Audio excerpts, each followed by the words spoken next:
जगद्गुरु श्री संत पूज्य शांतिगिरी महाराजांच्या चरणी सुद्धा कोटी कोटी प्रणाम करतो. सगळ्यांचं अनुष्ठान या ठिकाणी मी करतायत, सगळ्यांचं मी मनापासून खूप खूप अभिनंदनही करतो.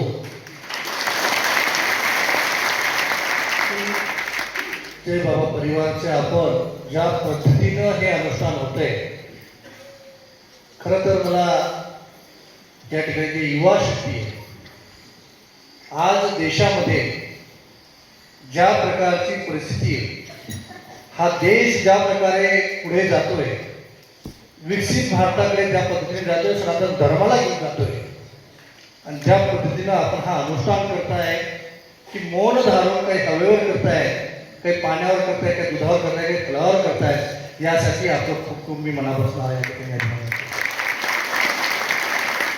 माणसाच्या जीवनामध्ये भौतिक सुख प्राप्त करून घेत असतो आपण, आंतरिक सुख आणि समाधान प्राप्त करायचं असेल अशा अनुष्ठानाची गरज असते, आणि आपण तो अनुष्ठान या ठिकाणी करताय. पण जय बाबा परिवारचं मी मनापासून आपल्या देशामध्ये पाहिलं की कुंभाला खूप महत्व आहे, आणि ह्या महाराष्ट्राच्या भूमीमध्ये, त्र्यंबकराजच्या भूमीमध्ये, नाशिकच्या भूमीमध्ये कुंभ येऊन घातला आहे. आणि आपल्या विचाराचं सरकार देशामध्ये असेल, महाराष्ट्रामध्ये, ज्या पद्धतीनं हा आपला कुंभ आहे, आणि या कुंभाच्या ज्या प्रकारे आपण व्यवस्था उभ्या करतोय, ज्या प्रकारे ह्या कुंभाच्या माध्यमातून पुरा जगाला मेसेज द्यायचा आहे.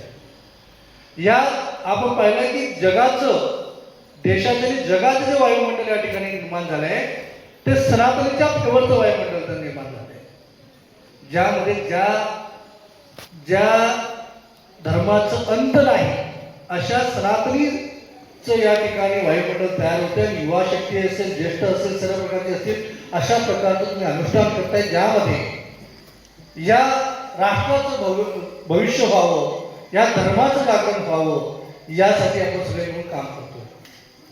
मी खरं संत श्री जगद्गुरु स्वामी जनार्दन स्वामी महाराजांच्या चरणी कोटी कोटी प्रणामी करेन. महाराष्ट्राच्या मुख्यमंत्र्यांच्या वतीनं या ठिकाणी त्यांच्याही श्रद्धांजली त्यांना अर्पण करेल, त्यांच्या चरणी त्यांचे नमस्कारही अर्पण करेल की येणारा कुंभ जय बाबा परिवार असेल, सगळं भक्तगणाच्या मार्फत हा सनातनाचा मेसेज जगामध्ये गेला पाहिजे, या देशामध्ये शांती लाभली पाहिजे, हा महाराष्ट्र सुख समृद्धीकडे गेला पाहिजे. आणि येणारा कुंभ हा निश्चित, मला असं वाटतं की ज्या पद्धतीनं आपण हा अनुष्ठान करताय, याचं खरं आशीर्वाद मलाही थोडंसं मिळालं पाहिजे. तुमच्याकडनं आशीर्वाद प्राप्त करायला या ठिकाणी आलोय मी.